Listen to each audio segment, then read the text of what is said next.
CBCers, welcome to Council Time again. Today I wanted to show you something that I did last week. Right before Easter I decided I wanted to dye some eggs with my children, and we didn't have any food coloring or egg dye. So I went online and I found out there's ways that you can dye eggs even if you don't have food coloring. And so one of the recipes said if you use some orange spices that you're going to get an orange egg. And so I did that. I used some orange spices and I put it in some boiling water and we dyed this egg and it turned orange. Then I found another recipe and it said if you use some red cabbage, or I like to call it purple cabbage, it looks very purple to me. If you boiled up some purple cabbage, you would get, what do you think? A purple egg, right? Or a red egg for red cabbage? No. They told me that I would get a blue egg from the purple cabbage. And I didn't know if I believed that. I wasn't so sure. I thought I need to see this to believe it.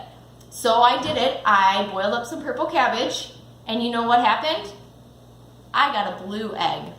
So they were right, but I didn't believe it at first. I had to try it for myself before I really believed that the purple cabbage would turn my egg blue, because I thought it. Well, there's actually a story in the Bible about this too, and it happened right after Easter. So we just celebrated Easter this past weekend, and Jesus died and he rose again then on Easter. And then after that, all of his friends were in a room together and they were kind of scared and hiding out because they thought somebody might want to come and hurt them too because they had just killed Jesus.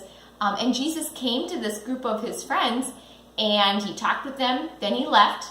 And then those friends, of course, wanted to tell the people who hadn't been there. So they went and found one of their friends, his name was Thomas, and they said, "You'll never believe it, Thomas. Guess what? Jesus came and he's alive and he came to us." And Thomas was like I was with those eggs. He said, "I don't believe you until I actually see Jesus, until I put my hands where they had put nails in his hands, or until I touch his side where they had put a spear in his side. I'm not going to believe that Jesus really is alive." And so a week went by and then all the friends were in a room together again. This time though, Thomas was with them. And guess what? Jesus came to them again. And this time Thomas believed. He believed because he actually saw Jesus and he saw his hands where the nails had been in and he saw his side. And so Jesus said something to Thomas. He said, "Blessed those who have not seen and yet have believed." So Jesus was saying, you believe me because you see me, but you weren't going to believe me until you saw me.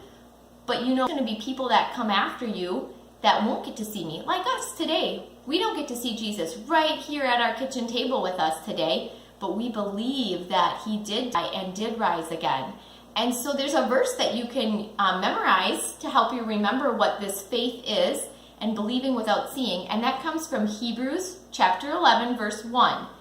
So see if you can find that in your Bible this week. Hebrews 11, verse 1, and it goes like this. "Now faith is the assurance of things hoped for, the conviction of things not seen." Now there's some big words in there like assurance and conviction, but what it really means is faith is being sure that what you hope for is going to happen and being sure of things that you don't see. So even though we don't see Jesus right here in our kitchen today or in your living room today or in your bedroom today, we know that he died and rose again, and we can be sure of that. We can have faith in that.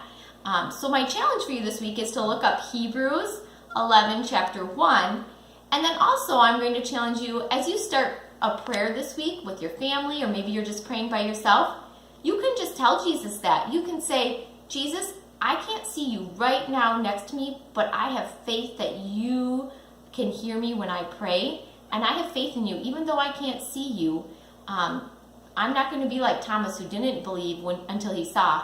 I'm going to believe that you can hear me when I pray, even though I can't see you right here next to me." I hope you guys have a good week, and we'll see you next week.